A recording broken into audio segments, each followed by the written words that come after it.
రాజధానుల పేరుతో మూడు ముక్కలు ఆరడమే కాకుండా అసలు రాజధాని లేకుండా చేసి అమరావతిలో చేసిన విధ్వంసంపై తెలుగుదేశం ప్రభుత్వం శ్వేతపత్రం విడుదల చేయనుంది.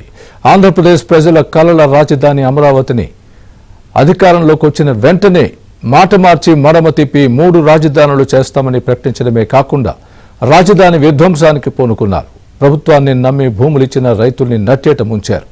చివరకు 2 సంవత్సరాల నుంచి కౌలు కూడా ఇవ్వకపోవడంతో రాజధాని రైతులు అల్లాడిపోతున్నారు.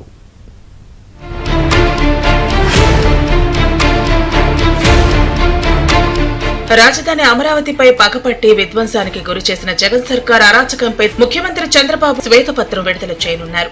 ఏపీ విడిపోయిన తర్వాత రాజధాని అమరావతి కోసం గుంటూరు జిల్లాలోని తుళ్లూరు, మంగళగిరి, తాడేపల్లి మండలాల్లోని 29 గ్రామాలు నదీ తీరంలో ఉండటంతో ఈ మొత్తాన్ని రాజధానిగా ఎంపిక చేశారు.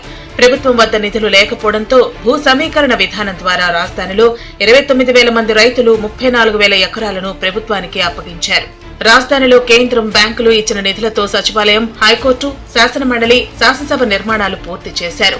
జాతీయ విద్యా సంస్థలు అమరావతికి వస్తే భూములు ఇస్తామని చంద్రబాబు ప్రతిపాదించడంతో విట్, ఎస్ఆర్ఎం, అమృత లాంటి సంస్థలు రాజధాని అమరావతిలో భవనాల నిర్మాణాలు చేసి తరగతులను ప్రారంభించాయి.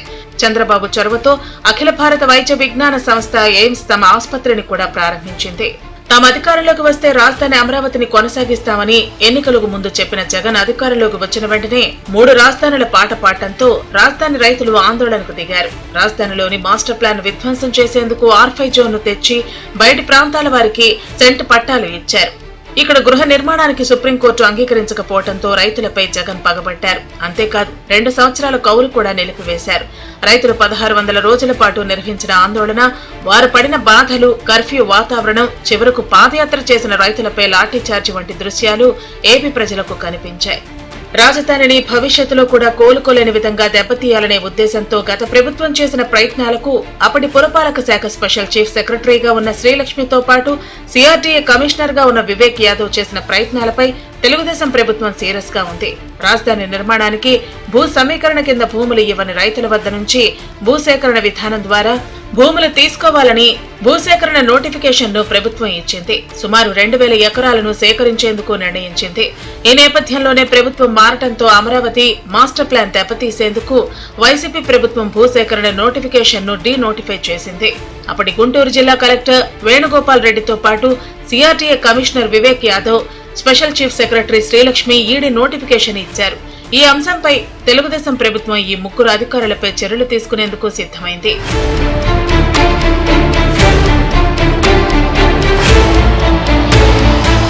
రాజధానిలో నిర్మించిన అఖిల భారత సర్వీస్ అధికారుల భవనాలు, ఎమ్మెల్యే, ఎమ్మెల్సీల క్వార్టర్లు, 4వ తరగతి ఉద్యోగుల భవనాలు, హైకోర్టు జడ్జీలు, మంత్రులు, ఇతర భవనాలను కూడా కనీసం వైసీపీ ప్రభుత్వం పట్టించుకోలేదు. పైగా రాజధాని ఎడారి అని, శ్మశానం అంటూ మంత్రులు చేసిన వ్యాఖ్యలు ఏపీ ప్రజలను దిగ్భ్రాంతికి గురిచేశాయి.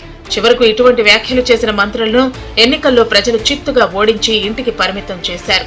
రాజధాని సెంటిమెంట్ లేదని చెప్పినా వైసీపీ నేతలకు ప్రజలు మైండ్ బ్లాక్ అయ్యే విధంగా ఎన్నికల్లో షాక్ ఇచ్చారు. మరోవైపు పరాజయం నుంచి పాఠాలు నేర్చుకోకుండా 3 రాజధానులే మా విధానమని మాజీ మంత్రి బొత్స చెప్పడం పట్ల రాజధాని ప్రాంతవాసులు సీరియస్ అవుతున్నారు.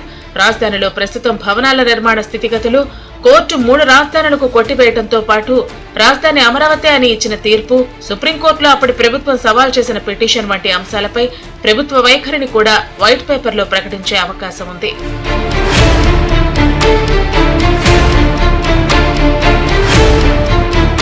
రాజధాని అమరావతిలో ప్రస్తుతం భవన నిర్మాణాలకు సంబంధించి కాంట్రాక్టు సంస్థలు వైదొలిగిన నాడు ఉన్న పరిస్థితి, ప్రస్తుత పరిస్థితిపై అధ్యయనం చేసి నిర్మాణాల పటిష్టతపై కూడా నిపుణులతో నివేదికలు తెప్పించుకోవాలని ప్రభుత్వం నిర్ణయించింది.